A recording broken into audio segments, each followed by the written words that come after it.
Kajing puli na kashti jong Paulus pakut sa Kristan Galatia. Kalenong kabasaw kadukhan arpu ar do arpu saw arpun riu do arpun yu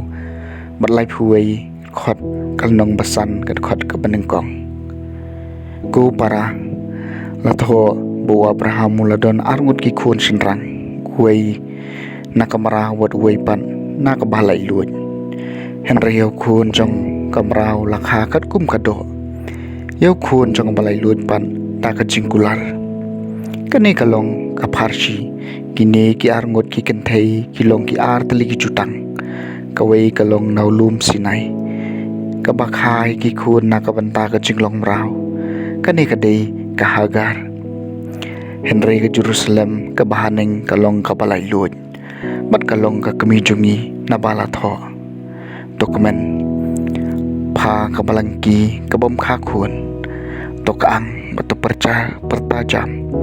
pa kabom don kejing sukha namba kata kabom syongkurim ka khambun ki khun pan ye kata kabadon tengah kumta ku para bangej ngimlong ki khun jong kamraw Henry ki jong kabalay luod dei nakabanta ka jing lai luod bok ukres ulapalay engi kumta to yang scam padwat syariam biang hakajuar jong ka jinglong mraw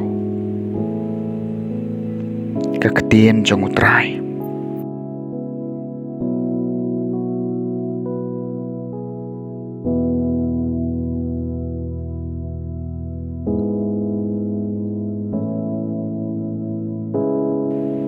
kajing puli naga gospel bakhut kat kum Lukas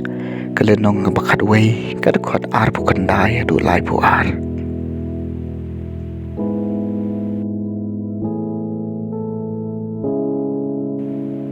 ha kata kapur haba ki pai ba kilanang yabun Jisu lasdang man keren kani kapateng kalong kapateng boman kapan ya kadak Henry enom ai haki haka ya kadak laitang dakadak ujona namar kumbau jona ulalong kadak kashin yaki pai ninibe kum taru ku nubriu unlong kadak kashin ya kani kapateng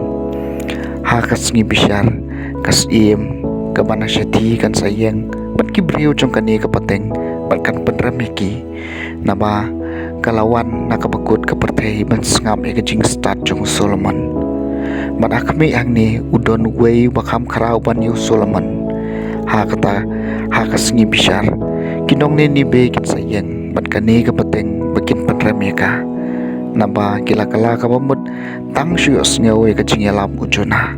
man akmi angni udon way wakam karau ban yu jona ka gospel jong trai